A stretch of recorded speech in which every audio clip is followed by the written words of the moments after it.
Sa sobrang init ngayon, it's a must na maglagay talaga tayo ng sunscreen every day. Lightweight and affordable sunscreen. Itong video na to ay para sa'yo. If you have oily skin like me, this YOU Triple UV Elixir Sunscreen is perfect for you. So this is a lightweight and refreshing sunscreen with SPF 50+, PA++++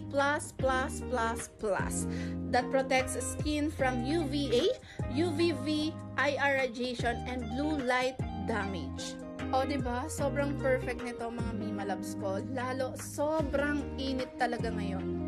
Perfect for sensitive skin because it has 0% alcohol, and of course, this is dermatologically tested. I-try na natin! So, I'll be using the 2-finger method. Ang kinaganda ng sunscreen na to mga Mima Loves ko, super lightweight talaga niya, non-greasy,